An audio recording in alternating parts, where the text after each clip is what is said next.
I met Ahsan Jabbar, I think a month back before the lockdown, and we had a discussion spread over 2.5 hours about how we can proceed together. And here we go. This is a series of seminar we have started, namely iWant seminars, a joint collaboration of iWant and iWant.pk and Entrepreneurship and Management Excellence Center. And we have collaborated with all of you different panelists from different sectors, and hopefully we will have a great session today. So before I take the floor to Ahsan Jabbar, I would like to take only 1 minute to brief about how and what we are doing for the industry with Entrepreneurship and Management Excellence Center. So this Entrepreneurship and Management Excellence Center is the executive education wing of IoBM. We offer a wide range of open programs, customized programs, summer schools, diploma programs for with industry experts and senior IoBM faculty and some of the faculty from leading business schools. Our objective is simple: to apply the learning and to create a lasting environment while having application through experiential learning.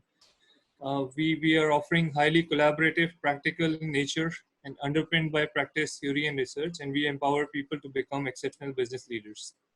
And we have a range of programs from leadership to corporate sector to family business management to SMEs. And today's focus obviously is family business management and SMEs. So over to Ahsan Jabbar. This is my introduction, and these are some of the brand new facilities. Talib Saab has been putting his all the time to set up all these facilities along with the EMEC team. And do visit once the lockdown is over. Over to Ahsan Jabbar. Thank you very much. Assalamu alaikum. I'm Ahsan Jabbar, founder and CEO of iWant.pk, which is a B2B platform of Pakistan, digital platform, where we are bringing in companies across Pakistan to come and trade. तो उसी हवाले से हमने जो current situation है उसको pick किया है, कनेक्ट किया है कि किस तरीके से ट्रेड जो है वो इम्पैक्ट हो रही है due to Covid situation. And hence you people all are over here, and we're going to talk today about किस तरीके से different industries जो हैं वो impact हो रही हैं. I'll quickly do a brief introduction for all the panelists for today. We'll start off from Mishal. She's an architect and she belongs from the construction industry. So Mishal is going to tell about herself once we begin the session, when we go towards the main theme of the session. Then we have from education sector, we have Talib Saab. Talib Karim Saab is a founding member of IoBM, which is Institute of Business Management, जो कि हमारा collaborating partner भी है इस event के लिए. And this year, fortunately, has been 25 years since IoBM started as CBM, and now, mashallah, it has grown into a tremendous college, which, of course, everyone can go and visit once the lockdown is finished. Then from the food industry, we have Sardar Raheem Saab. He is again founder of Bar.B.Q tonight, and which has grown from a small roadside Bar.B.Q outlet into a multinational conglomerate, having around 20 outlets across Pakistan and internationally. Then from the healthcare side, we have Mr. Saeed Allawala Sahab. He's the founder and MD of ATCO Laboratories, one of the largest pharmaceutical companies of Karachi. Then we have Barrister Moiz Ahmed from the legal industry. He practices in Supreme Court. And of course, we'll be hearing a lot about कि क्या हमारे legal impacts हो रहे हैं इस वक्त खुलने और ना खुलने के COVID situation से. And last but definitely not the least, Mr. Altaf Hashwani Saab. He's a managing partner of Safinaz, and I am highly inspired कि किस तरीके से आपने जो है वो एक brand बनाया है जबकि import substitution की तरफ जा रही थी over the last 2 decades. And किस तरीके से जो है वो एक कंपनी ने जो है वो मैन्युफैक्चरिंग के अंदर जो है वो अपना नाम बनाया है. So I am really excited to hear about वो journey क्या थी, so that other people can get inspired and we can make Pakistan on the same path as Indonesia's and Egypt's and then eventually Malaysia's and Turkey's as well. So that's a brief introduction, and of course my moderators, I can't thank them enough, Imran and Fariha, for moderating this session. Imran has been a dear friend for a longest of time, from our school days, college days, and we've played cricket together, we've done business together as well. And Imran happens to be the ex-chairman of Pakistan UK Business Council of FPCCI. He's done a lot of efforts over there. And he's a CEO of Float Securities, which is a brokerage house listed on Pakistan Stock Exchange. And Fariha is, we went to the same school, which is IoBM. And Fariha has a career of around 2 decades. She doesn't look that old, but she has a career of 2 decades of Philips and Pepsi Middle East. And Imran and Fariha, the floor is handed over to you. And I look forward to having a great session. Thank you for hearing me out during this time. Thank you, Kamran and Ahsan, for setting the background scene and also bringing us together through today's webinar, focusing on COVID-19. This is where we'll be sharing the learnings of various businesses and how they're navigating through these challenging and unprecedented times. Most businesses have never seen similar situations before. COVID virus has brought not only businesses at a standstill, but a whole world at a standstill. So what we've done today is we've invited 6 leading panelists from different sectors representing Pakistan's top family businesses. They all have done really well in their own domains in the past. So we will be putting, we will be asking them for their input on their existing business models and also what are their strategies going forward, especially in the wake of COVID-19. We will also be undertaking the audience polls, and I understand there are 5 polls that we'll be taking. So the first one will be starting soon, और ये आप लोगों की screen पर display हो जाएगा. So it will stay on, as I'm told, for a couple of minutes for you to respond, and the results will be available immediately. We have also allocated about 15 to 20 minutes for Q&A for the last end of the session, or you all have the chat option available. आप लोग अपने questions उधर अभी भी post कर सकते हैं, या you can wait for the last 20 minutes. So my suggestion would be that if you have any questions for the panelists, please use the chat option to share your questions. And if one of the hosts can summarize those and then share it with the moderators so that we can put it to the moderators. Before I go to the panelists, I would also like to, I'm also joined by Fariha Shah, my co-moderator for today's session. Fariha, if you want to also introduce yourself. Assalamu alaikum everyone. I'm Fariha Shah and I will be co-chairing the session with Imran today.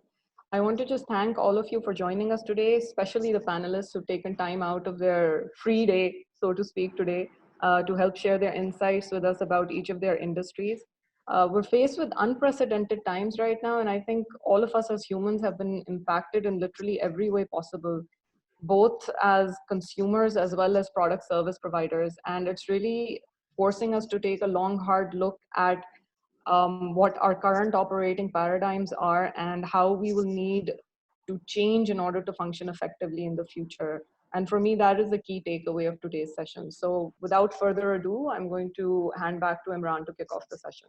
I hope you all enjoy it. Thank you, Fariha. I want to start off with our first panelist. Our first panelist is Mishal Merchant. She joins us from the construction sector. She's a leading architect and also has won contemporary furniture design competition award. Mishal, if I start off with you, do you want to tell us a little bit about your business and also tell us how your business is affected by COVID-19?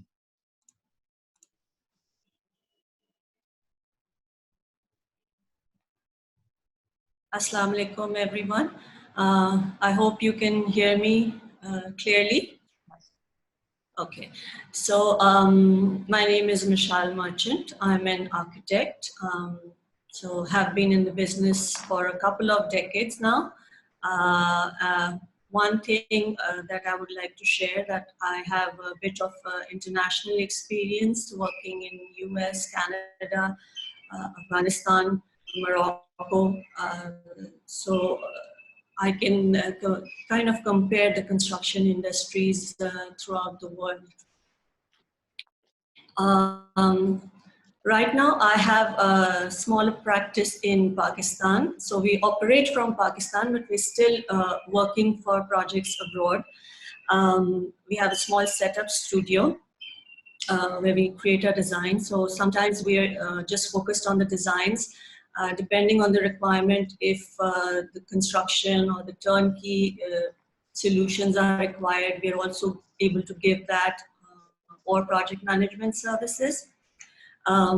So we, like everybody else, were operating smoothly before. I think by end of February, March, we started to realize that things might change. To what extent, we didn't know. So I think on March 19th, we decided to close our studio. At that time, and this is directly related to how COVID started impacting our business. So first I will talk about my internal setup, and then I will talk a little bit about the client side. So we started to think about how to operate and work from home, which we had done in certain capacities, but at that moment we weren't sure how it would pan out. So once we started doing that, we realized that the office has high-end machines, the office has a lot of interaction, the office has better internet connectivity, and people working from home aren't able to do the same interaction. So even like choosing a right color became difficult for us. What would take us like 15-20 minutes started to take us days, and frustration was growing over and over. But slowly and gradually we started to fall into place and find out solutions for that as well. Working from home cannot replace the studio environment. It's very, very interactive. And we're hopeful that we will soon go back to the studio environment. On the client side, now we have different reactions. Now a client is, if the client is an individual who's building a house, is very, very frustrated because of the complete halt, uncertainty because of political decisions, whether the market is opening up, it's not opening up. Especially construction has been a sector that's been back and forth between the provincial and federal governments. So the individual was quite frustrated. The corporates came to a halt without knowing the future strategies. Hotel business, many of our clients are from the hospitality industry. That was a sudden jerk to us as those industries came to a complete halt, and they do not know what kind of impact and financial losses they would have. So each and every one of us is still in the process of figuring out on how we will come on the other side of it. But we're also hopeful that new opportunities would arise from it. And maybe we can talk a little bit later about that. Michelle, I'm just going to pose one question here to you. What, in your opinion, are the key consumer concerns related to your industry? I know you've talked about your clients. Your clients obviously are involved in businesses that have frontline consumers and direct consumer interaction at the end of the day. So how will this impact the architecture and the design that you put forward, and what kind of SOPs will be involved both at the back end and the front end in order to bounce back from the current situation as effectively as possible? So as we know that physical distancing has now become a reality that we may have to practice for the longest time. And when we talk about physical distancing, we also talk about how people interact in public spaces. So the design of public spaces, the malls, the cinemas, the interior of an aircraft, the way we design our stadiums, maybe the concerts, school events, everything that has to do with a public gathering, maybe the roads, the pavements, people would want to feel safer. So how these standards would be revised, I'm also looking to know and find out that what measures will be taken. For example, I was just looking at a picture where they had put acrylic shields around every workstation. So maybe that's a new style of workspace. Then also one thing that we architects have been talking about a lot is a sick building syndrome, the proper air conditioning and ventilation of buildings, which the consumers as yet did not understand the impact of, but now that will change as well. So proper air ventilation, heating, cooling systems, a lot of these mechanical systems will also have to revise so that people feel safe in an environment to go out and meet people and interact with each other. I hope that answers your question. मिशाल मुझे ये भी बताएं कि अभी government ने construction incentives announce करे हैं. Do they go far enough to cater to these circumstances, and also what incentives, if any, would you expect to be announced? Secondly, I was just reading an article in The Guardian yesterday, and it said that construction will totally change, your architecture will totally change, because people are already moving away from bigger cities. या जो housing queries आ रही हैं वो future में लोगों के पास countryside पे move होने की आ रही हैं. So what are your thoughts on that? Is it a bit too early to say that? Yeah, do you see such trends coming out of this? Yes, so first I will answer your question on the government incentives and then the trends.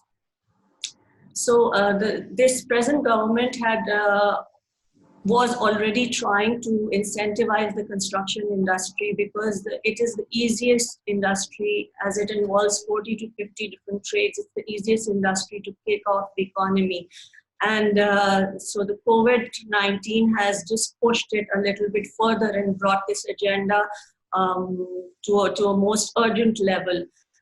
So the government has given tax relaxations and fixed taxations to landowners, developers, builders. There have been revisions in the withholding tax, the services taxes. So overall, from my calculation, from what I see, there will be an impact of about 20% in the construction cost, which is a good incentive for the builders and people who want to invest in the construction industry. Also, there are incentives for first-time buyers as their source of income is not required at this moment.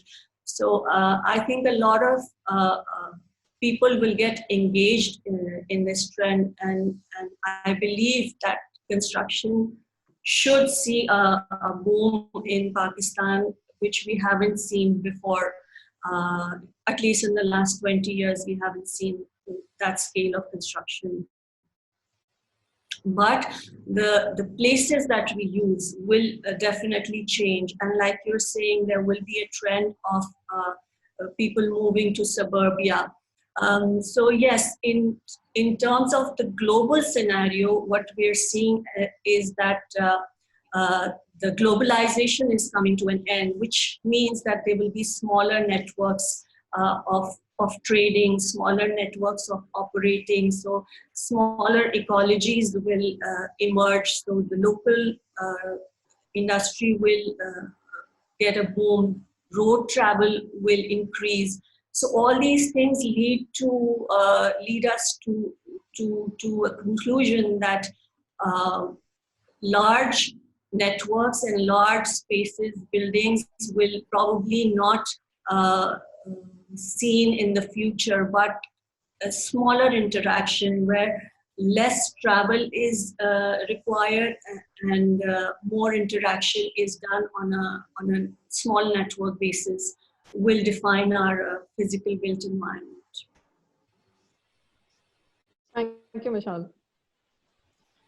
We will now move on to the education sector with Sir Talib Karim. And Talib sir, if you can just please give us a brief overview of the history of CBM and your experience, which is quite a lot of it with the sector, and then we will take it on to the next question. Assalamu alaikum, everyone, and thank you, Fariha and Imran. I think we have last couple of months, I think we are going through a very drastic change in our lifestyle.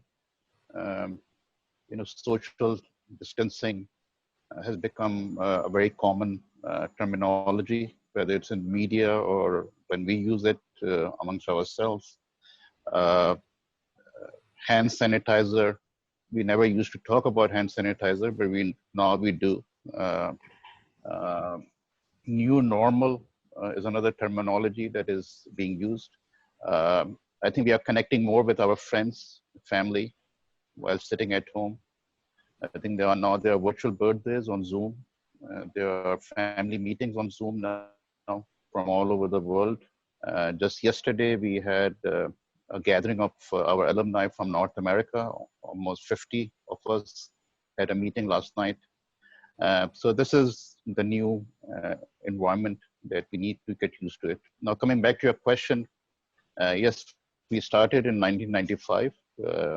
My late father, after he retired from the civil service, his last assignment was Chief Secretary Sindh, and he wanted to do something for education because he had worked in civil bureaucracy for decades. He was an international civil servant also, worked for the UN in Nairobi.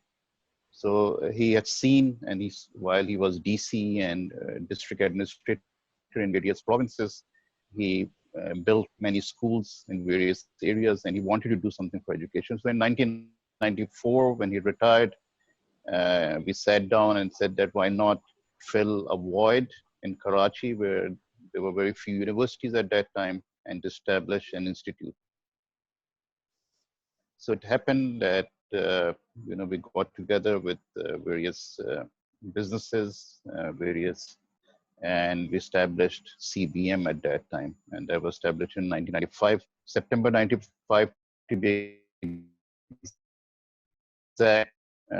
92 students were inducted for our BBA and MBA program at that time, and we were at PF base Korangi Creek, which is the area we are at right now. Now that's history from 92 students in 95 with I think 3 or 4 now. We stand at almost 400 faculty members, both full-time and visiting, and over 5,500 students. We have over 12,000 alumni in the market now, all over the world. And we are not just a business school now. We have programs in social sciences. We have programs in engineering, in computer science, in media, in natural science, in health management. We are pioneer in introducing MBA in health management way back in 1997. We have environment programs in education, in psychology, in economics, and so on and so forth. So now we are a very diversified educational institute with multiple disciplines. And one thing, I'm in that field where I'm linked to all your industry, because that's where our graduates go to. So whether it's Saeed Bhai's pharma, or it's Sardar Saab's hospitality industry, or textile, in a way, construction. So our graduates, of course, go and you'll be surprised that few of them have gone into legal fraternity also, our graduates. So, so we are aligned with all of you. If your industry suffers, eventually we will suffer because that's where you hire our graduates. We don't provide jobs. We provide them with basic skills, basic training, basic qualification, and then it's you who will really provide them with jobs. So the concern that how COVID-19 will affect the industry, it will also directly have an impact on us. Just before this crisis, we had signed an agreement with one of the universities in the US on hospitality management to offer diploma and degree programs. But because of the disruption, we have been unable to do so because we saw a future in, especially with northern area tourism booming at that time. If you recall, in 2019, mid 2019 onwards, people started going to northern areas, and we felt that more motels, more hotels will come in those areas, and especially in Punjab belt, once we have the highway ready from Karachi all the way to Peshawar, I think they'll require more hotels on the way and more restaurants. So we felt that as an institute, we need to play a role. So, and of course, we are also into executive training. We have just established our incubation center. We were unable to have the opening of that because of the crisis. But we have come a long ways, mashallah. And I see our alumni sitting right in front of me on the screen. And at the end of the day, I think when I meet our alumni and our graduates, I think that's the reward that we get, that they're doing extremely well, both professionally and personally. So that vision. Talib Sahab, if I may come in here, Pehle congratulations on completing 25 years. MashaAllah, you've done wonderful in bringing an institute to a stage as it is today. My question to you is, जो अभी reports आ रही हैं उसमें education sector is expected to be impacted quite significantly. IMF recently came up with a report where it said bigger premises won't be required for education because of home learning, because of people working from home. तो उस पे IoBM क्या कर रहा है? आपकी क्या strategy है going forward? And I would like कि अगर आप थोड़ा सा audience को brief करें कि this is how you think you will be navigating IoBM through over the coming months or years. A very good question, Imran. Actually, in 2019, we started an exercise, in-house exercise on to come up with a strategy for next 5 years. It was a short-term strategy exercise where all our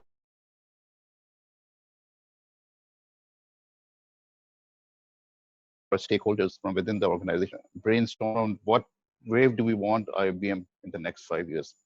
And to answer your question, the most important objective from the strategy was to have blended learning, which means to have, of course, traditional type of teaching, but also to have online teaching. And our goal was that by 2021-22, we'll go around maybe 40% online teaching and 60% traditional, and then we'll move on to the mix, the blended type of teaching. Then COVID-19 happened, and in February, we were asked to shut down our campus. So initially, we were told that students will not be allowed to come to the campus.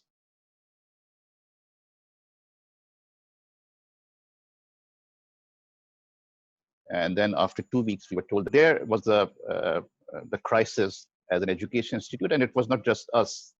About 180 different universities, schools, everyone were facing that issue. So the issue was that, do you let go the semester? Do you ask students that, look, we need to, we are not ready for online and you need to come back after a few months once the crisis is over? Or save the semester, train your faculty members for online teaching, convince your students that this is the way to go in future. And mashallah, in those 2 weeks from end February till mid-March, and at that time, about 40 of our faculty members were using LMS, which is the Moodle platform. But we took on board another 360 faculty members, gave them a quick training on how to use LMS, on how to use platform like Zoom, like Google Meet, like MS Teams, and use that platform to conduct training, both synchronous training and asynchronous, because we have a lot of problems. We have connectivity issues. Saeed Bhai is not just pharma guru, he's also an IT guru. His son is running one of the largest IT company, and he knows that there are many issues with connectivity, with students sometimes don't have access. So we had to bring all those issues together so that our students don't suffer and our faculty are ready to take those students on board. And the good news is, and I think it has happened with a lot of other universities, that in the last 2 months, we have been able to take our students on board, our faculty are on board. We have just completed our semester online. We are going through our final assessments, which is asynchronous assessment because it's not live exams. So the challenge was to come up with that type of exam where students, although they have an access to open book or to Google, or they can call their friends, but they are tested in such a way that we can examine their ability, that what type of learning has taken place. So yes, the challenge has to be taken. That is the future. I don't see, at least for us, things coming back to normal until next year. I don't see large crowd coming to the campus. As Michelle mentioned, that the way they are thinking about designing is that that distancing, the social distancing. So now we have to think that how do we bring in 40 students to a classroom? How do we conduct our convocation where there are 3,000 students? How do we do events where there are thousands and thousands of audience? So now we have to think virtually. And that's what we are trying to do. We have started planning a virtual convocation for December, because I don't see having 3,000 gathering this year. And that's what is happening globally, and that is what is happening locally. Thank you, Talib Shah. I want to move on to our next speaker, who represents a household name. Before I do that, I see the results have appeared on your screens. हमारे पहले polls के, and majority of the people think कि इसका जो impact businesses पे COVID का रहा है, this was as expected. So those are the poll results that are appearing on your screens.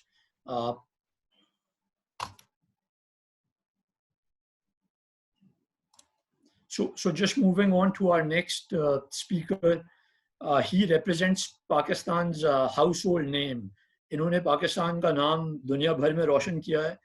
जो भी पाकिस्तान के बारे में जानता है वो बारबेक्यू टुनाइट के household name से affiliated है. And he has taken the Bar.B.Q tonight brand to almost 20 countries overseas, starting off from the Clifton branch. So our next speaker is Sardar Raheem Saab, the founding chairman of Bar.B.Q tonight. Sardar Saab, thank you for being with us today. Please हमें बताएं थोड़ा सा अपने existing business model के बारे में.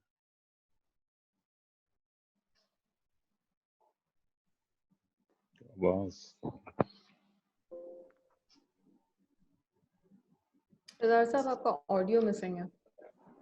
Sardar साहब, we are unable to hear you. मैंने वो लगाया था, निकाल देता हूँ. अभी We can hear you now. Yes, we can hear you. Okay. So thank you, Imran, and salams to all the participants. मैं ये कह रहा था कि restaurant business is slightly different from the other businesses, like it has to be. We actually cater to two needs of individuals. Firstly, his appetite, and secondly, we, in Pakistan's context, we also provide entertainment because of lack of other, avenues of entertainment for the people. People come to the restaurants and fulfill their need. तो जो need हम provide करते हैं, जहाँ तक उसकी जो food की रिक्वायरमेंट है, जो टेस्ट ऑफ फूड एक्सेट्रा, उसमें तो थोड़ा बहुत we will be compensated, but जो एंटरटेनमेंट है, जो वो जब आ ही नहीं सकेगा कस्टमर, तो हम किस तरह से प्रोवाइड करेंगे.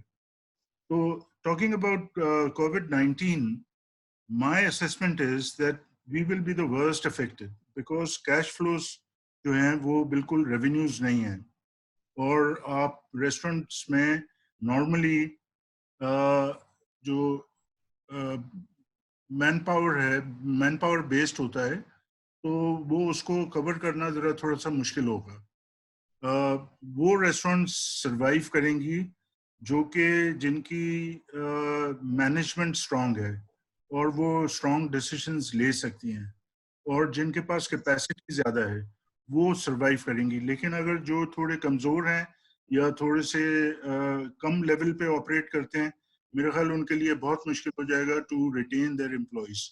अगर वो एम्प्लॉय को फायर करेंगे किसी भी वजह से, तो फिर दोबारा खोलना उनके लिए बहुत मुश्किल हो जाएगा. तो ये एक क्रिटिकल एस्पेक्ट है रेस्टोरेंट बिजनेस में which has to be looked into and for the management to think about. Alhamdulillah, Bar.B.Q tonight जो है वो पहले से it was as a normal course, वो हम HACCP certified हैं. हमने हाइजीन और फूड सेफ्टी वगैरह को पहले ही अपनी जो प्राइम कंसर्न रखा था और उसके लिए अपने लोगों को हमने ट्रेन किया. हम खुद ट्रेन हुए और अल्हम्दुलिल्लाह we were doing all right. So Covid के साथ हम पोस्ट कोविड जो सिचुएशन है उसको हैंडल करने के लिए we are already equipped. और मैं ये समझता हूँ कि रेस्टोरेंट बिजनेस सबसे ज़्यादा अफेक्ट हुआ है कोविड में, लेकिन कोविड के बाद आई थिंक सबसे ज़्यादा थ्राइव भी रेस्टोरेंट बिजनेस करेगा compare to other businesses, because लोग जो हैं वो उनकी नीड जो है बढ़ जाएगी और वो रेस्टोरेंट्स की तरफ आएंगे. सिर्फ जो क्रिटिकल चीज़ है वो आपको अपने एम्प्लॉयज किस तरह से मेंटेन करने हैं. Like what we are doing now is, ये बीच में सामने आ गया, मैं इसको हटा दूं, आई कांट सी इमरान पोल का. Anyways, what we are doing is we are taking care of our employees. हमारे world over, all over the world हमारे 1600 से ज़्यादा एम्प्लॉयज हैं and we are paying them salaries. We are taking care of them. Although ज़ाहिर है कि काम नहीं है, business नहीं है, लेकिन still we are taking care of them. और हमने ये decide किया है कि हमारे पास एक morsel भी होगा, तब भी हम अपने employees का ख्याल रखेंगे, हम उसको share करेंगे उनके साथ. तो we hope कि very soon a vaccine will be found. And जब तक vaccine नहीं ढूंढा जाता, I don't think we will get rid of this COVID-19 or the virus.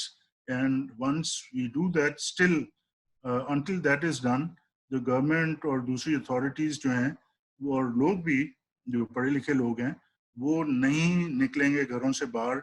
उस तरह से जो पुरानी उनकी जो लाइफस्टाइल थी वो वापस अपनाएंगे नहीं, और जब तक वैक्सीन नहीं आएगी और they'll be assured कि अब ये हम इनसे जान छुड़ा सकते हैं. तो ये मेरी सबमिशन है जनरली. लेकिन मेरी ये भी सबमिशन है कि अब दुनिया जो है वो चेंज होगी. It will be transform. It will be more technology based now. You know, people will go for more technology. Education will be imparted in the spheres of technology. जो businesses हैं, production processes हैं, service processes हैं, वो technology based ज़्यादा होंगी.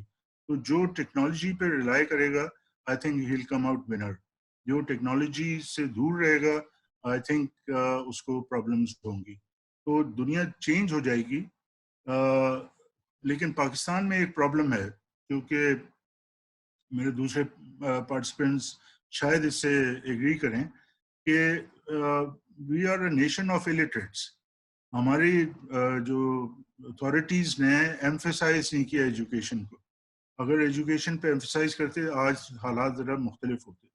तो हम किस तरह से हमारे एज ए नेशन हम किस तरीके से अडेप्ट करेंगे वो हमारी एजुकेशन लेवल पर डिपेंड करता है. आप देखें जब गवर्नमेंट कह रही है कि एसओपीज हैं और लॉकडाउन है, लेकिन नीचे लेवल पे तो कोई लॉकडाउन नहीं है. इसी तरीके से पोस्ट कोविड में भी जो नई जो कहते हैं द न्यू नॉर्मल, वो किस तरीके से होगा जब लोगों के लिए एम्प्लॉयमेंट नहीं होगी. टेक्नोलॉजी पे जब आप जाएंगे तो एम्प्लॉयमेंट भी मेरा ख्याल है कि कम होना शुरू हो जाएगी, अनएम्प्लॉयमेंट बढ़ना शुरू हो जाएगी. तो उस सूरत में फिर किस तरीके से कोप करेंगे ये जब वक्त आएगा उसी वक्त पता लगेगा. लेकिन मेरा ख्याल है रेस्टोरेंट बिजनेस जो है वो थ्राइव करेगा, क्योंकि ज़्यादातर बारिंग फ्यू शेफ्स जो स्किल्ड शेफ्स हैं उसके अलावा हमें ऐसे बहुत ज़्यादा स्किल्ड लेबर नहीं चाहिए होता. So which will be abundantly available after COVID-19 also. So I think we'll be all right.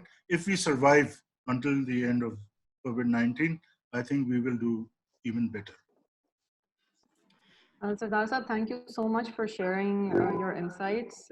I find it commendable, mashallah, that you guys are really focusing on taking care of your employees at this hard time, because that's one of the key things that determines how we come out on the other end, how positively we come out on the other end. And your enterprise is something that's very close to our hearts. I mean, we just ordered it yesterday. We were so happy they were delivering. So thank you so much for everything, all the great food that your business has been providing us. Just one key question I want to ask, when you talk about going back and starting operations, and mashallah that you're HACCP certified, so that's your internal mechanisms. How are you going to, in your opinion, how is the F&B industry going to be able to communicate all those safety precautions to the end consumer so that they happily come back into that zone where they feel safe coming back into a restaurant environment? Because that's one place where you have a lot of people packed into slightly smaller spaces, and everybody is just in that extremely precautionary mode right now. So what are the 1 or 2 key steps do you think that restaurant owners or the hospitality business owners can take that will really help them come out of this stronger? Okay, we've got a bigger responsibility because we are the market leaders. What we are doing even now, कि सिर्फ वो take away भी नहीं, home delivery उन्होंने allow की है SOPs में. So we are delivering at home. But जो हमारी operations हैं, वो from the moment an employee enters the restaurant, जो उसको desanitize किया जाता है, सारे उसके कपड़े जो हैं वो स्प्रे किया जाता है, उसके पैर, उसके जूते, उसके ग्लव्स, उसके हाथ, सारी desanitize करके फिर उसको we allow him to come inside the restaurant premises. और वो जो अटेंडेंस का सिस्टम हमने वो इलेक्ट्रॉनिक वाला ख़त्म कर दिया है, मैन्युअली हो जाता है.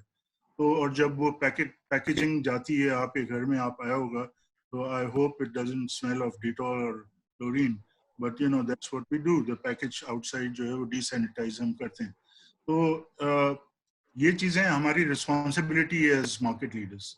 और ये मॉडल्स अभी दुनिया में हैं, क्योंकि हर जगह जो है एक तरीके से लोग हैंडल नहीं किया है गवर्नमेंट ने. Like in Singapore initially they allowed customers to go into the restaurant, लेकिन उन्होंने कहा था कि आप social distancing करें, कि कम से कम 6 feet रखें between one person customer and the other person. So in Dubai they have allowed the same. Dubai में मेरे ख्याल 25 to 30% है, सिंगापुर में about 33% था. So the capacity will decrease, but people like Bar.B.Q tonight who has got ample space, उनके लिए they can have more customers inside the premises. So for that we are ready. Or it's happening with everyone. It's not just. How are you going to communicate all of these wonderful initiatives to your consumers? What do you think is the best way for your industry to be able to connect? Technology, we've got the website, we've got customer contacts, we've got the WhatsApp, everything. We will communicate that when the time comes. तो वो problem नहीं है. Technology has taken care of that now. लेकिन actually practically करना जो है, उसके लिए आपको planning चाहिए. उसके लिए you have to think ahead of whatever you need to do, or you should have the capacity to implement whatever you decide. So, alhamdulillah, we have already focused on that. Or jab time aayega, inshallah, we will handle it properly. And these learnings, just one last question, these learnings that you have from your experiences, is there any government body that you are going to be able to reach out to share these wonderful SOPs so they can be applied to other hospitality industry owners that can then implement the same level of consciousness into their operations? I think that will be one, I think that's a great step that can be taken because you're already doing so many of the right things. I don't want to make a political comment, but you know, the governments, unfortunately, over here do not talk to the experts. They talk to people who just come in the media and spend the time and be seen and be heard. So it's unfortunate, but we are doing whatever we need to do on our part, and our conscience is clear. And alhamdulillah, people have confidence in us. Thank you, Sardar Sahab. The results from the second question are up on the screens.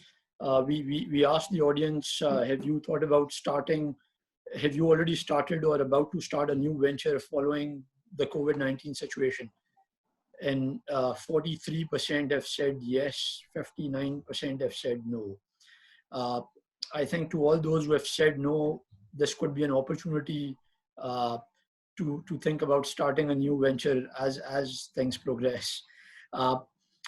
While you take in those results, I want to bring in our next speaker here, Mr. Saeed Allawala. Can I just comment on that result, please? If you Ji, Sardar Sahab, ji, please do. Dekhiye, post COVID-19, I think it will be time for entrepreneurship. People who think in entrepreneurial mindset, who have entrepreneurial mindset, I think they will do better. Because of the change, because of the transformation, if somebody provides what is required in the new environment, I think he will do well. So I think people need to think very deeply of whatever is happening. You know, whatever is happening is a fundamental change in our lifestyles, in our requirements, in our needs. And so whoever provides fulfills those needs in the change environment, I think will do well. Thank you, Sardar Sahab. Moving on to our next panelist, Mr. Saeed Allawala, again a household name in the pharmaceutical sector. He represents ATCO Laboratories and also does a lot of other work. I would like Saeed Sahab to tell us a little bit about your business model and how you're affected by COVID-19. Saeed Sahab, your mic is muted. Yeah, I'm just putting it on. Actually, you said earlier, now I hope you can hear me. Yes, we can. You can hear me, huh? Okay, great. Well, about you have just introduced me. I belong to a pharmaceutical industry, and about the situation at this moment of time in the industry is that there is, of course, a lot of challenges because of the overall economic downturn, which has resulted in the depression in the industry, every industry, and so is pharmaceutical. So briefly, I would say that. Now, I thought I would just run down few facts about what is going on in the overall economy and with the people. So I would just touch upon the history of coronavirus. You probably all know that if you look at the entire situation, which is frankly once in a lifetime situation for many of us, you have to reflect that this is a real pandemic in over a century that the world has faced, and that the last being the Great Flu pandemic that the people talk about as Spanish flu of 1918, which killed about 50 to 60 million people. Now, even though we have seen some previous coronavirus versions of MERS and SARS, but this one is a real dangerous one, which spreads from one person to another without one knowing about it. And nobody knows much about it. I mean, if I ask a doctor, about this coronavirus, he just tells me one thing on one day and another thing the next day. So there is very little knowledge about coronavirus at this moment of time. Now, you see, ये जो इतना बड़ा इसके अंदर problem create हुआ है, that is the fear which is there in the minds of the people. That has actually resulted now coming to the problem which coronavirus and this COVID-19 has created. And that is, the result is among the people that they are becoming more having anxiety and having depression. And this has created really a big social problem. So I was talking to a friend of mine who's a psychiatrist, and he tells me that the number of people who are visiting the hospital these days are many times more than in the past, with the problem of anxiety, with the problem of depression, and the problem of earlier, as I said, living within a house, in isolation. Actually, this is also an isolation. This isolation problem is creating a lot of mental disorders. Now, this is one big problem coming out of this COVID. Coming to the industry, Pakistan pharma industry, and I'll talk about the healthcare, overall healthcare delivery system, but very briefly, 1 minute. Pakistan pharma industry is about 450 billion rupees market, and the average growth is 13% per year. But last month only, we had a dip of about 25%. This is devastating for the industry. For a long time, the industry was under regulatory stress of unrealistic pricing freeze.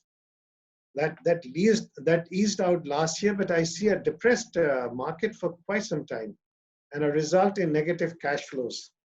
So this is a testing time for the industry, that they will have to see how to cope up with the problem of decrease in demand.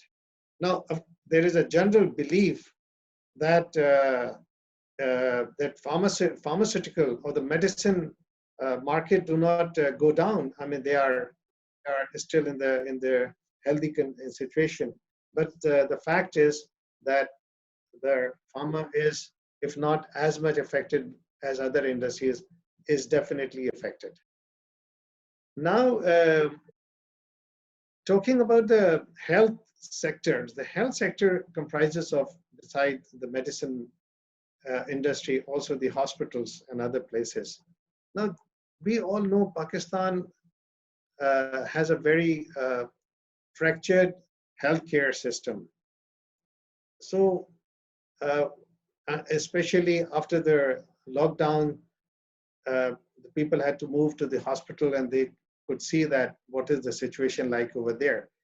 Some of the patients which belong to Corona had to face a different kind of a problem, and other patients belonging or having diseases in heart or other infectious diseases were in a serious problem visiting the hospital. Now, there is a silver lining with this kind of a problem which has come up, and I would say Corona may actually help to build up the fractured healthcare delivery system of Pakistan, maybe with more budget allocation by the government, because people can see at this moment of time where we stand. So these are some of the brief comments I wanted to make, but my real concern is about this fear, and which has actually reflected into our social life. As far as this situation is concerned, I think that this is like a short-term period for which this activity or this kind of a situation will prevail. Now, I'm an optimist. So let me say like that this short-term has a shelf life of something like a year. And I think there will be a vaccine produced in next 12 months' time, and we will be back to the old style of living. I mean, people are calling new normal. I'm saying we'll be back to original normal in after 1 year. I mean, Raheem Bhai was just saying that, of course, the life has changed, and people are trying to avoid. Social distancing is there and not. But I tell you, there are crazy people who keep calling me and say, when can I come over? And I tell them, no, you can come over, but my wife will not allow you to enter the house. Saeed साहब, एक question मैं put forward करना चाहता हूँ. Yes. Lots of newspapers say कि pharma की sales बढ़ गई हैं, and एक लोगों में एक perception ये है कि when things are not going well, the pharma companies are doing really well. What are your thoughts on that? No, as I said earlier, this is not true. Actually, क्या होता है कि there are acute diseases and there are chronic diseases. You see, the chronic diseases like diabetic and hypertension, people continue to take the medicine. They will continue to take it no matter what the situation is. So there is very little effect on chronic medicines, chronic disease medicines. Now the acute disease there is definitely a big impact. So that could be from 25 to 50%. लेकिन बहुत सारी quality healthcare की medicines होती हैं, skin improvement की medicines होती हैं, which comes under derma cosmetics. They are definitely affected. So please tell those friends that yes, pharma industry is as affected as other industries. Saeed, coming out of this on the other side, I think pharmaceuticals are kind of leading in this whole fight against the pandemic across the world. And there is so much misinformation out there that is coming out because people have much more access to technology, which decidedly makes our lives better as well, but also confuses a lot of the consumers as well. So in your opinion, is there a more active role that the leading farmers can play in order to educate the consumers in the current scenario about the do's and don'ts, or do we leave that up to the governments entirely and let them drive the information? No. Definitely, you are right. The pharma industry has a big responsibility with regard to two things. Let me say, one is that they have to immediately get into the production or research on the new medicine or vaccine at this moment of time. And I know 3 big companies who are already working on it. And most likely, they may come within 12 to 18 months with a vaccine which will cure this product. The second part, you said, dissemination of information. Pharma industry definitely has a lot of responsibility, and you see that they do it, spreading out the update on what the medicine, what the disease is, how it's affecting the people, and how it should be avoided, like precautionary measures. I mean, a lot of pharmaceutical companies came up, if you have seen recently, advising general public to take precautions like, I mean, now it is publicly known, but mask, sanitizer, washing hands, and sanitizing yourself with the entering to clean place. Not yourself. I'm sorry, that's Trump's slogan. Sanitize yourself. But I'm talking of sanitizing the shoes, entering into a cleaner place. You should do that. So these are precautions, and I think our responsibility is there to spread out all these messages. Thank you. Thank you, Saeed Saab. The poll results are appearing on your screens. 75% people think we are not. The question was, do you think we are almost over this lockdown due to COVID? And 75% people think that we are not. So that brings us to our next speaker, Fariha, over to you. So now we're going to move on to the legal profession with Barrister Moiz Ahmed. And I think, again, one of the key industries that are being impacted because the legal profession is so much about timing and processes. So when things shut down, it kind of throws off the entire schedule. So Moiz, can you give us a brief background of how you think this crisis is now impacting the current situation on the legislature side? Assalamu alaikum. By and large, as far as the industry is concerned, obviously it's been greatly impacted because of the closure of courts.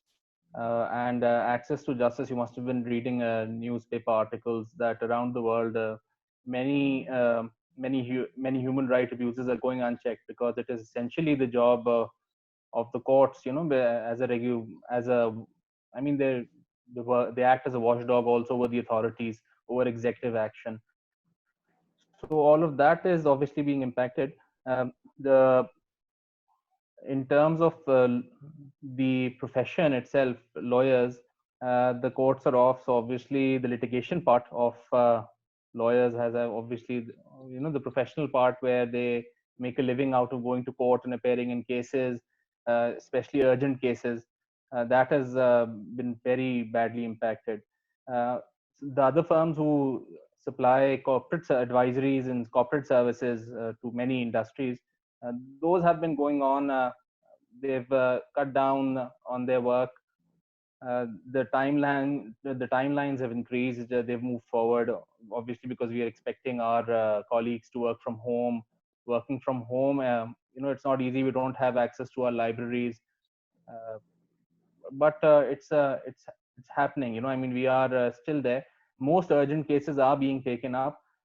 What we're looking towards from here on is more crisis-based litigation. For example, you must have heard about the school fee cases that came out as a result of the notification of the Sindh government, and that stream of that part of litigation is going on, and we expect more cases to be filed later on once this COVID-19 legislation comes out also, because the industry, one after the other, will obviously look towards how government action impacts them now, and then they might not have a choice but to go to court. Access to courts is a problem because unfortunately we've not been able to move on to an online system of hearing. uh, India has been able to do that to some extent. It's not a very successful model right now, but they're moving towards it very fast. The West has obviously, even up to the level of the US Supreme Court, they've started doing online hearings. So their system may come to terms with this much more quickly than ours. We've been very slow in adopting this, even though we have some facilities as far as the Supreme Court is concerned.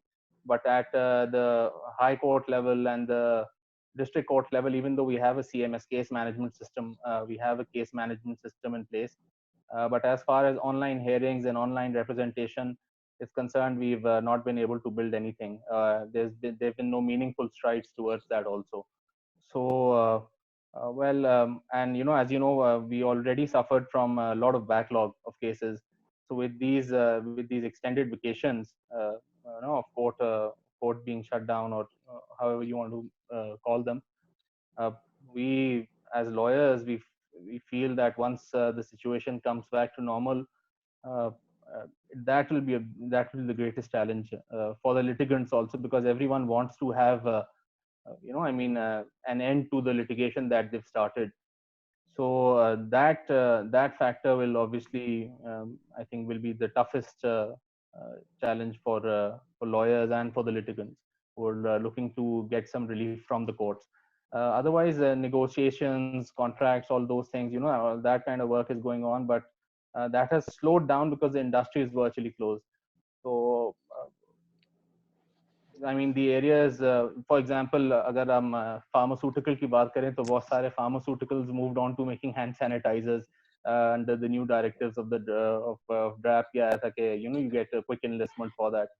तो छोटे छोटे इस तरह के meaningful काम हुए हैं, but on the whole, we see a tough time ahead in terms of management of work, not in terms of the creation of it, because disputes happen, business will hopefully very soon resume.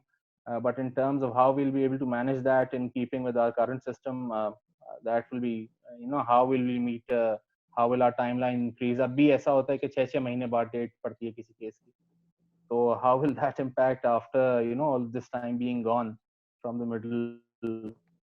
And how will we look after the crisis litigation that will ensue after this? So we're hopeful. Let's see what happens, but we need to really get onto the IT solutions that, for example, universities have adopted. They've moved on to MS Teams and Zoom and all these kind of systems. We must very Moiz, quickly just develop. one quick question. I know that the court systems in Pakistan, at least, are very, very manual. And I think we've all experienced it at one time or the other. And so it's not just enough for the lawyers to be technically adapted and uplifted, but your actual system also has to be uplifted. So that's a government task, right? Is there anything that you know of that is already in the works? If you could very briefly tell us about that. No, actually, we have a CMS system. Even the district court diaries and all those things, and the judgments are available, for the litigants to even look into. And our population is smart. I mean, they tell us before us कि आज तो फैसला ये आया था जी, online मिल गया है. तो ऐसा नहीं है. It's not like कि बहुत मुश्किल होगा, but it needs investment, it needs time. It needs I mean, we have to figure out how we'll ensure कि इसमें कोई पीछे दो नंबरी ना हो. Yeah, that's also a big concern for us, and I think that's one of the major hurdles in the minds of the top-notch people in our profession, the honorable chief justice and everything, कि इसको कैसे रोका जाए कि कोई गवाही दे रहा है तो पीछे उसके कोई बंदूक लेके नहीं खड़ा हुआ, for example. So these are real challenges. और ये बड़े मसले हैं और दुनिया में ये मसले आते भी हैं.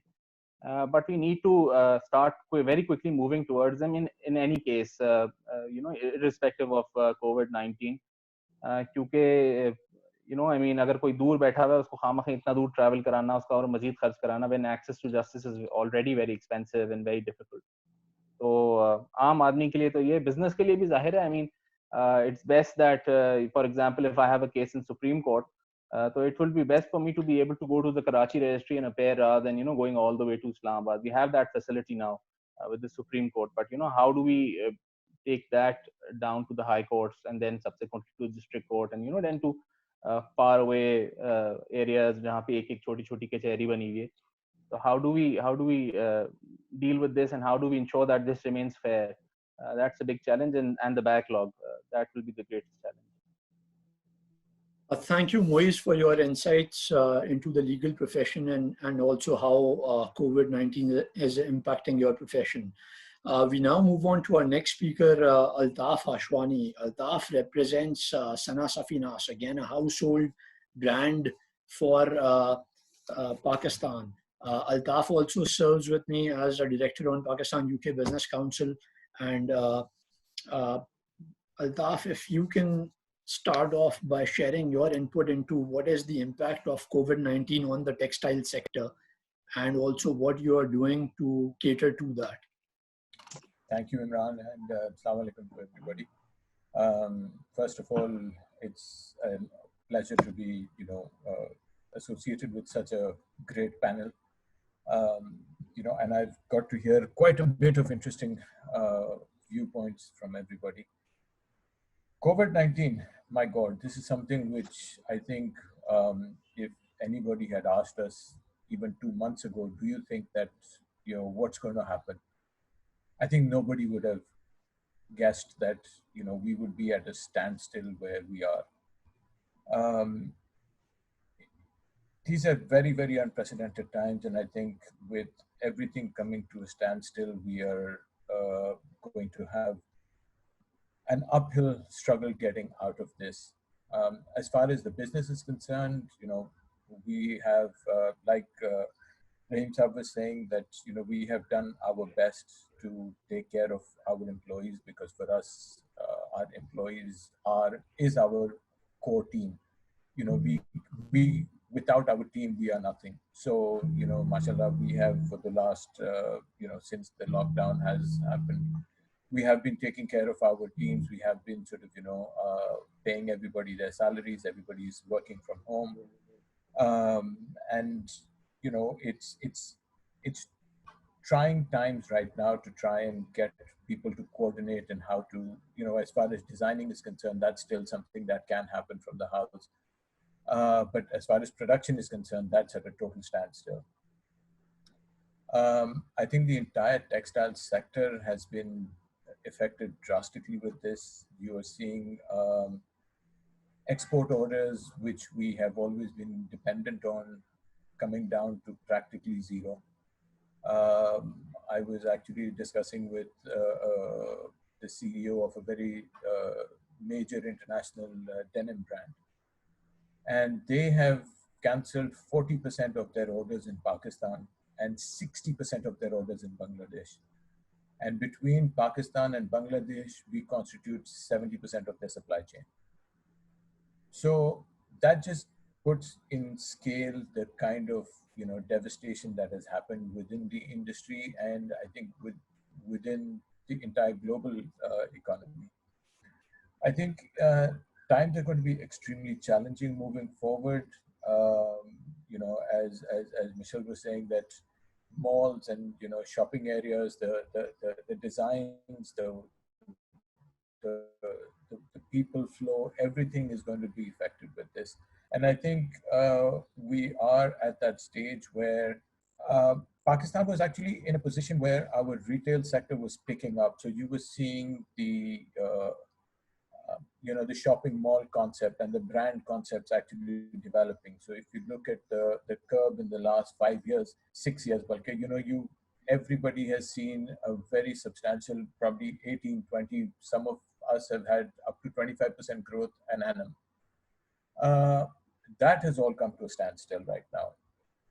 And I think moving forward, what is going to definitely happen is that online businesses are going to take off. You're going to see, a paradigm shift from brick and mortar to online. That you see all over the world anyways. As far as the West is concerned, you've seen a paradigm shift, in Europe, in the US, practically bricks and mortar stores are now, or strip malls in the US are now practically empty. And the governments out there are trying to figure out what to do with, the locations. I think we're still far away from that, but the shift to online business has definitely ramped up over here. And I see, the change is very evident right now. For those of you who actually, I would say all of you would know my brand, Sana Safinaz. Your wives and girlfriends and better halves would always be shopping with us, whereas you guys would hate us because you're the guys who are paying for it. So, thank you very much for your support from both of you. Thank you, Altaf. I think time-wise, we've got about 15 minutes left. There's a poll appearing in, on the screen. The poll results are there. We asked the audience, do you think we will go back to life as we knew it? 41% have said yes, 59% have said no. We've allocated I actually agree with this poll, because I think what's going to happen is that moving forward, you're going to again see people wanting to maintain that social distancing. The Punjab government has now announced that stores can open from tomorrow. The Sindh government is still considering it. So I think what you're going to definitely see is with shops opening up, the customer footfall is going to be less. If you look at China figures post their reopening, retail figures that were down by 100% have only recovered about 12 to 14% as far as physical footfall within stores is concerned. So, there's quite a bit of, upheaval in the way that we live. I agree that with Sardar that, there is, restaurants are going to probably do good who have got an online presence. The same thing will happen with retail. Whoever has got an online presence is going to be able to survive this. Steps have to be taken to ensure safety of not only our customers, but our staff as well, because an interaction with an infected customer could actually lead to a huge escalation. So, these are all things that one has to look into, and, we've been having sleepless nights trying to figure out, what are the SOPs. I think the government SOPs, the government has listened to. a lot of the SOPs that we have provided to them, that, you know, a customer, we have to restrict the number of people that come into the stores. We will have to have sort of social distancing maintained out there. You know, so there are quite a few things that are going to change in even our normal lives. Altaf sir, just to wrap up, you belong to an industry which thrives on social interaction. The reason that people would go out and spend money on, you know, nice clothes, well, sometimes you don't need a reason, but it's still a huge social enterprise. Even when a new lawn is announced, the way the ladies crowd into that exhibition and try to get their hands on it, I think that's an experience all of on itself. I still need to go through that. But the need for humans to socially interact, I don't think that's going to die down. I think it will take on a new form. However, your industry is both structured on a local level, for the local consumer, as well as I believe you do a lot of work with international exports. So while the local level, I think it's more imminent in terms of the bounce back, because we know our people, there's a certain limit to how long they will stay indoors, and after that things will go back to normal. They will find a workaround, as Pakistanis always do. What do you feel about the export part of things? How will that be in the near future, and what steps, one or two key things that you think you and the government as the key leaders in this industry need to do in order to make that come back to the same level as before, faster? So thank you for that question. And I think, to be very honest and looking at it realistically, the export sector is not going to come back till probably the second quarter of 21. You know, the problem is that even people in those countries are not buying. The actual mindset of customers has changed. So I think what is now desperately needed is that the government has to look internally, and they need to try and help the local industry to actually stand back on its feet. Because एक side say you've seen your exports drop, you can't, and we have also come down. So you can't have a, you know, a double-edged sword this way. The government will have to come up with incentive plans to boost the local industry, you know, to a different level. We've been in discussions with the government, you know, on numerous accounts where we've said that जो आप लोग exporters को you know, cheaper loans देते हैं, you need to now divert that towards the local market, because you have to have the local stimulus package for the local industries. You have to look at probably lowering sales tax, because that is a huge burden on the consumer itself. So, you know, we are in active discussions with the government on all of these fronts. The State Bank had very generously offered a scheme whereby they wanted us to borrow money to pay our employees. You know, which I think a lot of companies, because of liquidity crisis is there, you know, for us in a big way. From the 16th of March, we've, you know, been absolutely shut down. So, you know, cash flow restraints are there, and I think that's where the government came up with this plan. But even in our discussions with the State Bank, we had told them that you need to, instead of telling me to borrow money and pay my employees, you need to give me cheaper loans so I can start paying my vendors. So, you know, the entire supply chain, because I need to pay the people who I buy the fabric from, the printing factories, the embroidery factories. So, you know, the transporters who are transporting the fabric up and down. So it's an entire supply chain that's affected. So, you know, I think it's something which the government has to look at very carefully, and they have to come up with packages to support the local industry now. I know a lot of my friends in the export sector are hating me saying this, that the export orders are not coming back, but that is the ground reality right now. Thank you, Altaf. We'll try to take a few questions from the Q&A.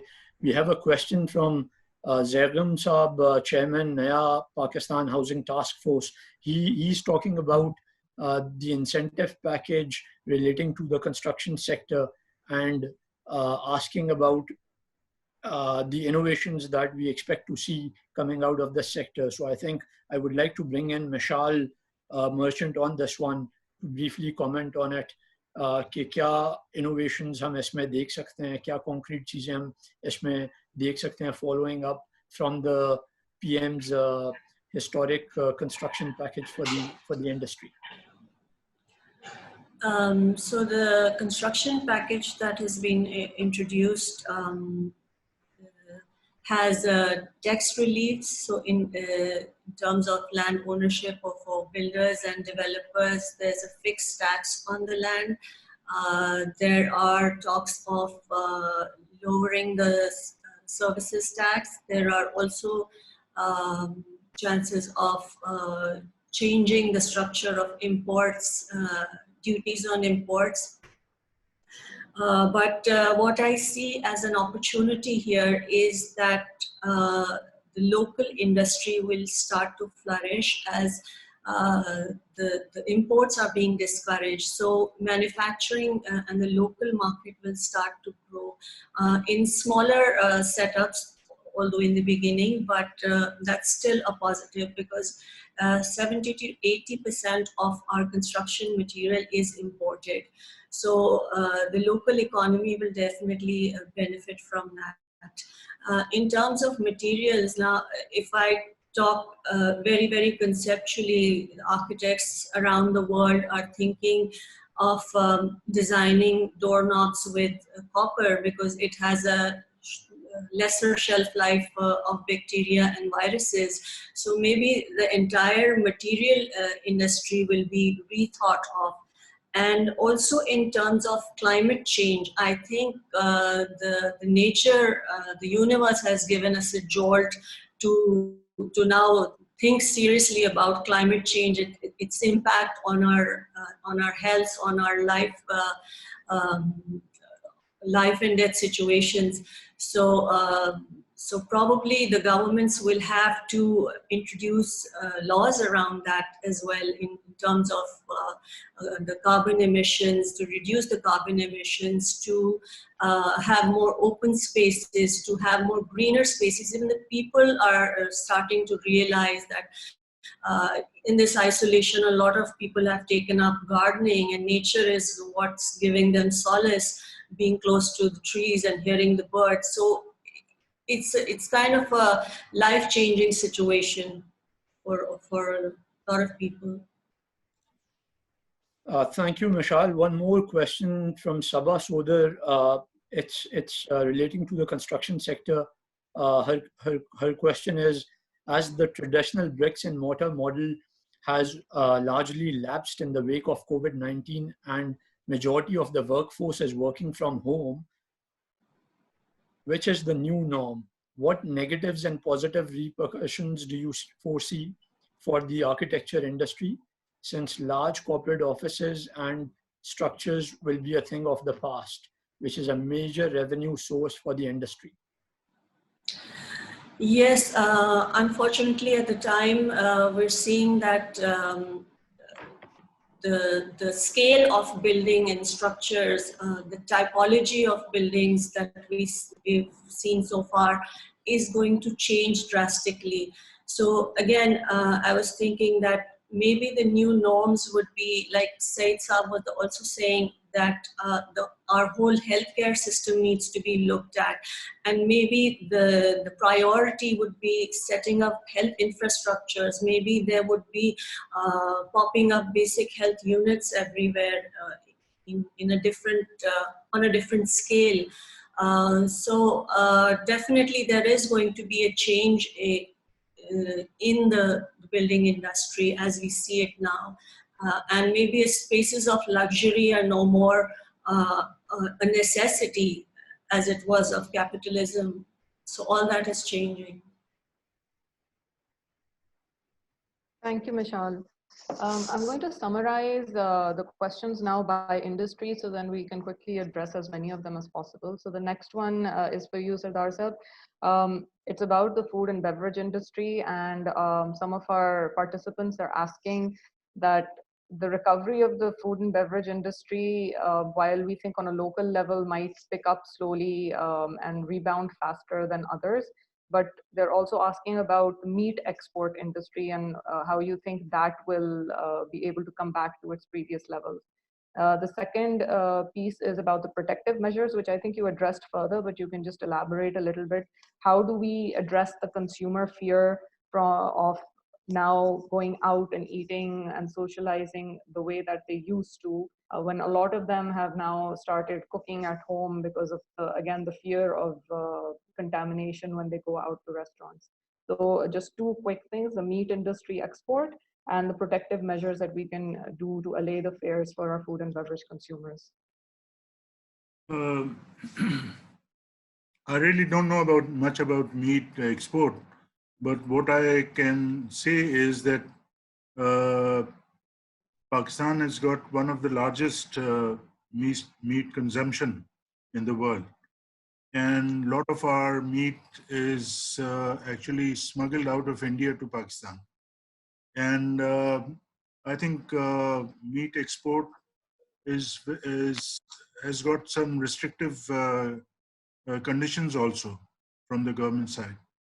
But like us, we've got branches in many other countries apart from Pakistan. We were thinking of sort of standardizing and processing our marinated meat and sending it to our branches outside. So that is a very small portion of whatever the questionnaire wanted to know. But really, I am not too aware of the meat export business. Secondly, about why people would go out and eat with the fear that the dishes would be contaminated or not. So that's where the restaurant's management comes into place. If, like I'd earlier said, if the management is strong and it has already taken care of all those needs and the atmosphere for providing hygienic and secure food to its customers, those restaurants will thrive. Like I said, no bragging involved, but like I said, Bar.B.Q tonight is already HACCP certified. So we have already taken steps to make sure that the food that we put on the plate, on the table, is not only hygienic, but it's safe. Alhamdulillah, it's been more than 30 years now. Not a single case of food contamination or food poisoning or any other hazard has come up. So we hope that other restaurants also will follow suit, and they will fortify their methods and their operations to ensure proper food free of contamination. So it depends on the management. But our people, you see, our people are a different kind. जिंदा दिल लोग हैं. वो ठेले पे भी खड़े होके खाना खाते हैं और मजे करते हैं. और they go to places which normally people wouldn't like to go, but still they go, they enjoy, and nothing happens to them. तो अल्लाह पे भरोसा करते हैं और मेरा ख्याल करते रहेंगे. Thank you, Sardar. So I think faith has a lot to do with our experimentation when it comes to food. But it's really great to know all the things that you're doing, because we can now freely order out, at least from Bar.B.Q tonight. I have one last question, inshallah. I have one last question. This is for Sir Talib Karim.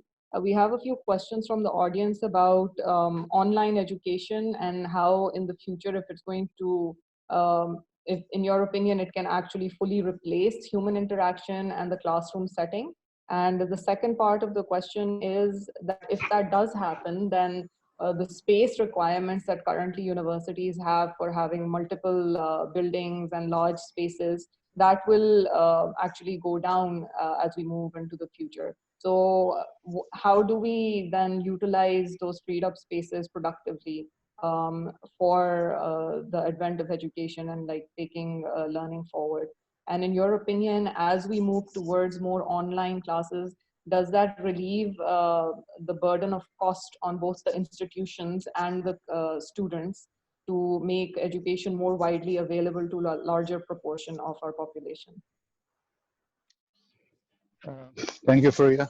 Well, as I mentioned earlier, we see a future of blended learning.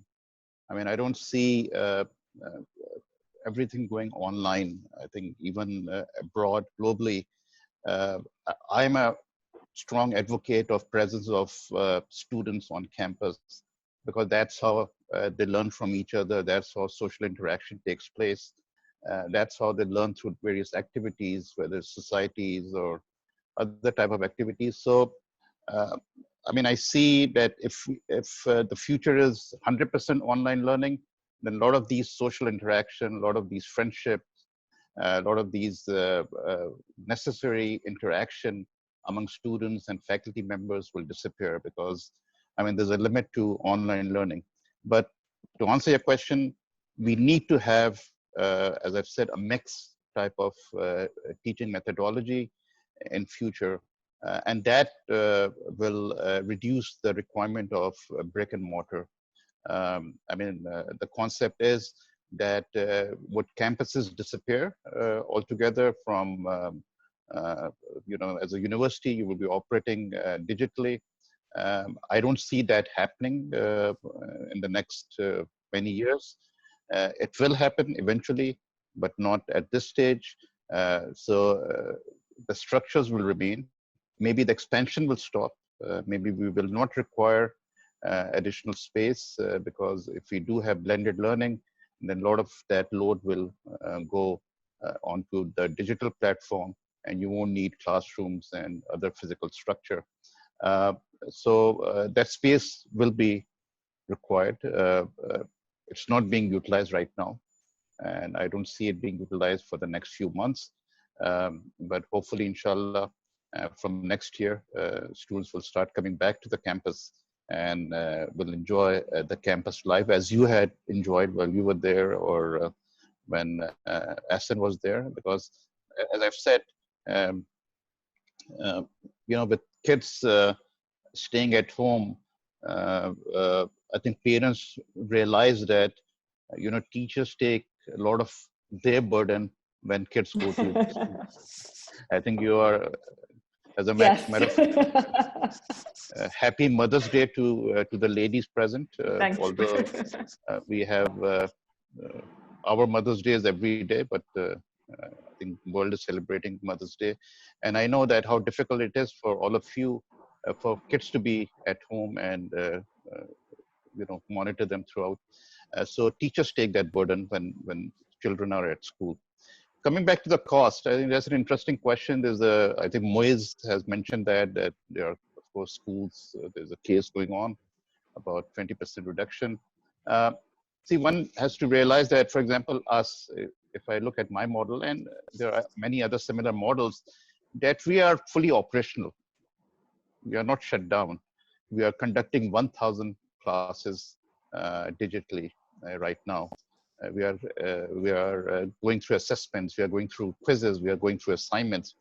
So actually the workload of a faculty member, if it was maybe 30 hours a week, has gone to almost 90 hours a week now, because of the way they are coordinating with students. So in terms of cost, actually our cost, almost 90% plus cost, has to do with salaries, has to do with the campus management, has to do with contracts, has to do with software, and a very small portion of that cost has to do with electricity, which of course we tend to save when students are not there, and maybe a little bit on, you know, we have gone paperless for the last 3 months. We are not using sheets for students to answer. So there's some saving in terms of stationery and all that. You know, in terms of, and we keep on giving increments to our faculty members, to our staff. We have not laid off a single employee. We will not lay off a single employee. They will stay with us throughout. So the cost remains. Saying that, what we have done this summer when our semester starts next month is that we have offered 20% financial assistance to anyone who writes to us and say and tell us that they cannot, because of the lockdown, they're having financial problem, and we are giving 20% financial assistance on need basis. This is over and above what we are already, those students who are on scholarship. So right now, for next semester in summer, almost over 50% of our students will be on financial assistance. So we are doing our bit.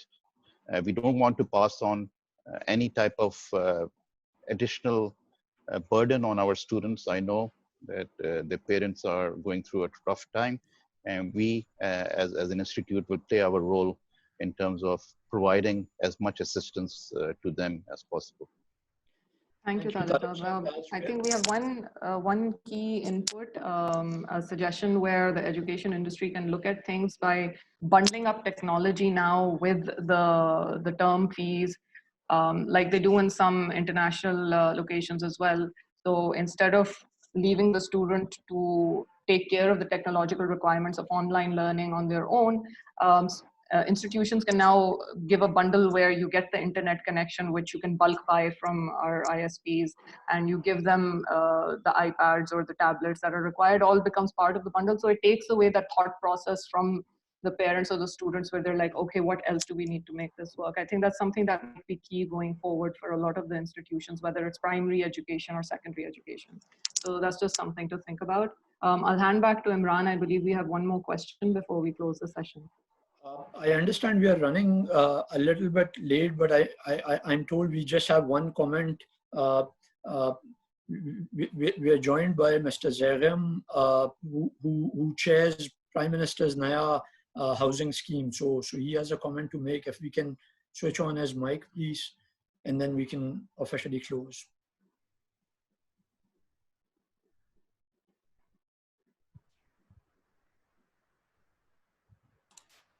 Zagham Saab, apna mic unmute kar lein, and please. Is it okay now? Thank you for attending, and you can make your comment now. Do you hear now? Yeah, my observation is that you see there are two things happening at the same time. One is we are struggling between the economic pain and the corona pain, and we have to really be very sensible.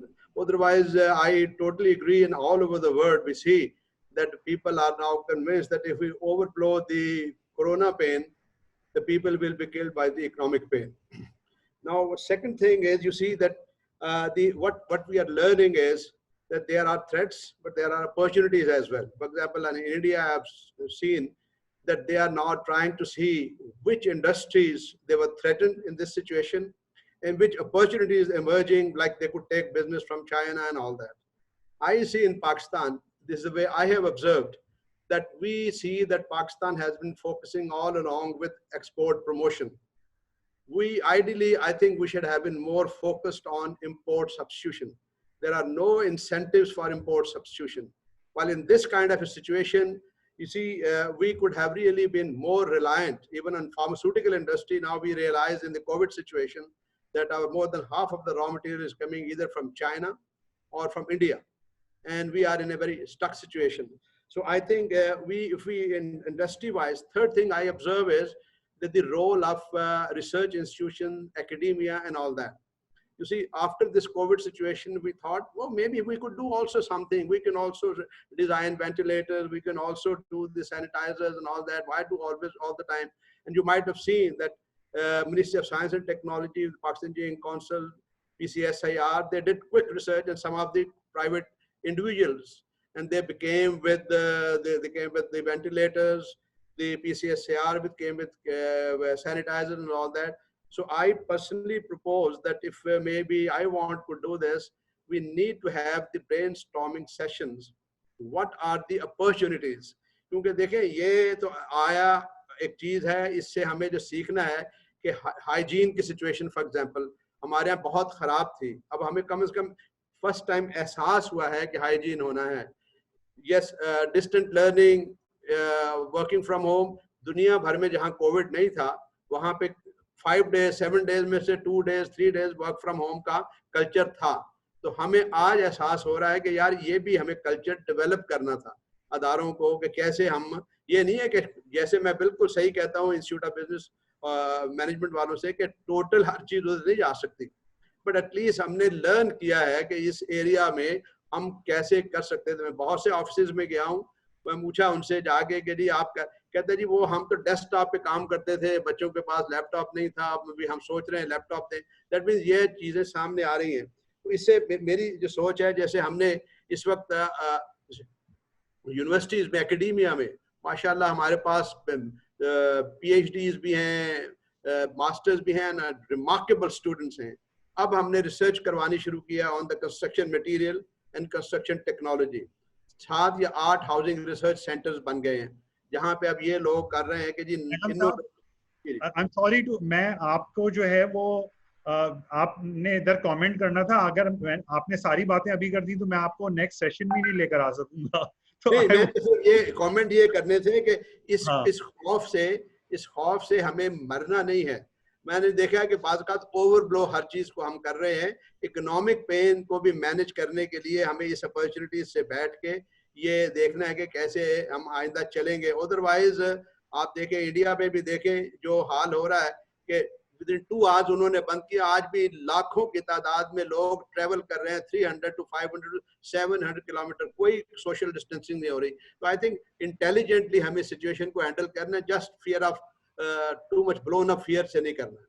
Thank you Zegam Saab, and I really appreciate your comment.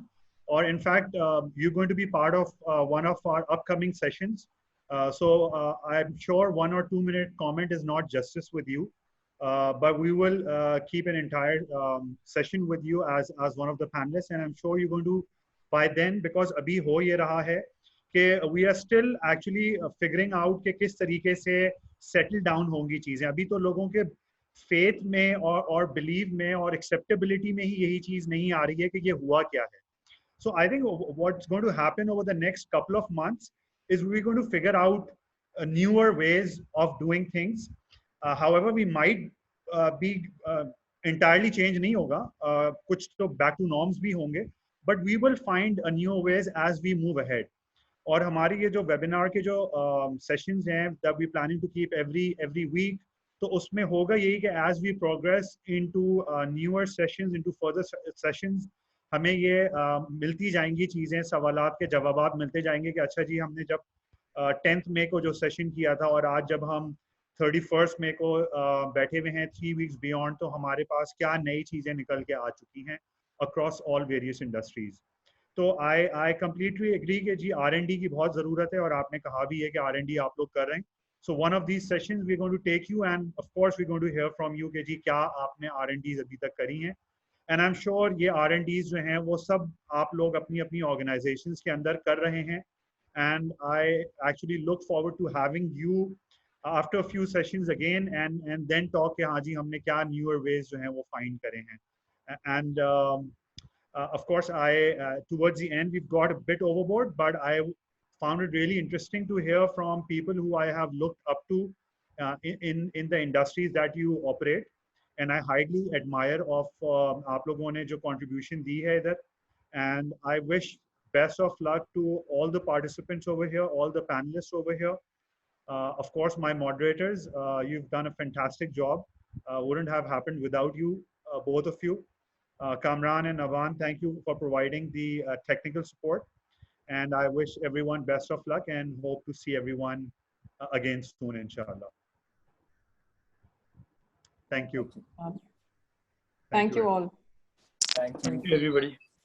Thank you very much.